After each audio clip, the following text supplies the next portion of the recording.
शाळेत असताना पायात चप्पल सुद्धा नसायची आणि अनवाणी पायानं सोलापूरच्या गल्लीच्या रस्त्यावर चालणारी मुलगी आज दिल्लीला जातीये.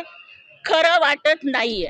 सर्वप्रथम मी शिवसेनेचे मुख्य नेते, महाराष्ट्र राज्याचे उपमुख्यमंत्री आणि लाडक्या बहिणींचे लाडके भाऊ आदरणीय एकनाथजी शिंदे साहेब यांची मनापासून आभारी आहे की त्यांनी महिला दिनाच्या पार्श्वभूमीवरती महाराष्ट्रातील तमाम महिलांना एक सन्मानाची भेट दिली राज्यसभेच्या या उमेदवारीच्या माध्यमातून. मला वाटतं की माझी उमेदवारी ही केवळ माझ्या एकटीची उमेदवारी नाही आहे, तर महाराष्ट्रातल्या 2.5 कोटी लाडक्या बहिणींची ही उमेदवारी आहे आणि लाडक्या भावानं आपल्या लाडक्या बहिणीला दिलेली ही ओवाळणी आहे. त्यामुळे माननीय उपमुख्यमंत्री एकनाथजी शिंदे साहेब आणि आमचे नेते माननीय खासदार डॉक्टर श्रीकांत शिंदे साहेब यांचे मी मनापासून आभार मानते.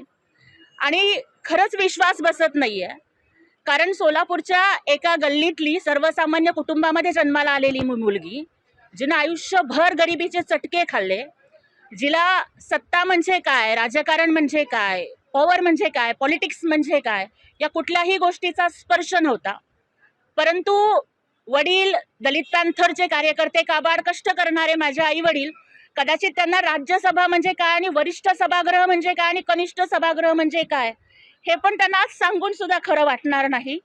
मला वाटतं की माननीय एकनाथ शिंदे साहेबांनी माझ्यासारख्या एका गोर गरीब दलित की बेटी, भीमराज की बेटी, जे मी प्रत्येक वेळेला अभिमानानं सांगते, त्या भीमराज की बेटी, गरीब की बेटी, दलित की बेटीला दिलेला हा न्याय आहे असं मला वाटतं. माझी उमेदवारी माझी नाही आहे, ही बाबासाहेबांच्या हातातील पेनाची उमेदवारी आहे, ही सावित्रीबाई फुलेंच्या हातातील पाटीची उमेदवारी आहे, ही संविधानानं आम्हाला माणूस म्हणून जगण्यासाठी दिलेल्या अधिकाराची उमेदवारी आहे. त्यामुळे आम्हाला माणूस म्हणून जगण्यासाठी ज्या ज्या महापुरुषांनी योगदान दिलं त्या सगळ्या महापुरुषांचे आभार. माननीय एकनाथजी शिंदे साहेब हे भाऊ म्हणून या गरीब बहिणीच्या पाठीशी उभे राहिले. शाळेत असताना पायात चप्पल सुद्धा नसायची आणि अनवाणी पायानं सोलापूरच्या गल्लीच्या रस्त्यावर चालणारी मुलगी आज दिल्लीला जातीये. खरं वाटत नाहीये.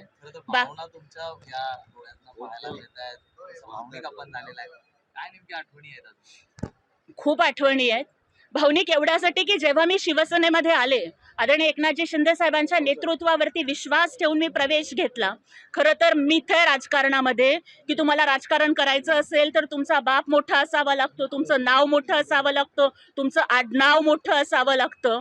मी मोठ्या बापाची पोरगी नाही आहे, पण जर तुम्ही कष्ट करत असाल, जर तुम्ही पक्षासाठी प्रामाणिकपणानं धडपड करत असाल, मग तुम्ही गरीब असलात तरी चालेल, तुमच्यावरती मुख्य नेत्यांचं लक्ष आहे आणि एकनाथजी शिंदे साहेब हे न्याय देतात याचं उदाहरण आज त्यांनी संपूर्ण महाराष्ट्रापुढे आणि भारतापुढे घालून दिलंय. खरं तर दलितांना, मागासवर्गीयांना संधी मिळण्यासाठी आरक्षण लागतं, महिलांच्या संधीसाठी सुद्धा आरक्षण लागतं. पण कुठलंही आरक्षण नसताना माझ्यासारख्या एका महिलेला, गरीब घरातील मागासवर्गीय समाजातील महिलेला साहेबांनी न्याय दिला. मला वाटतं साहेबांनी इथे दाखवून दिलेलं आहे, एकनाथ शिंदे साहेबांनी, की जो मैं बोलता हूँ वो मैं करता हूँ, लेकिन जो मैं नहीं बोलता वो मैं डेफिनेटली करता हूँ. अशा पद्धतीनं त्यांनी मला हा न्याय दिला. आज मला इतकंच या ठिकाणी सांगायचं आहे की सामाजिक न्यायाचा एक नवा पायंडा माननीय एकनाथ शिंदे साहेबांनी घालून दिलेला आहे.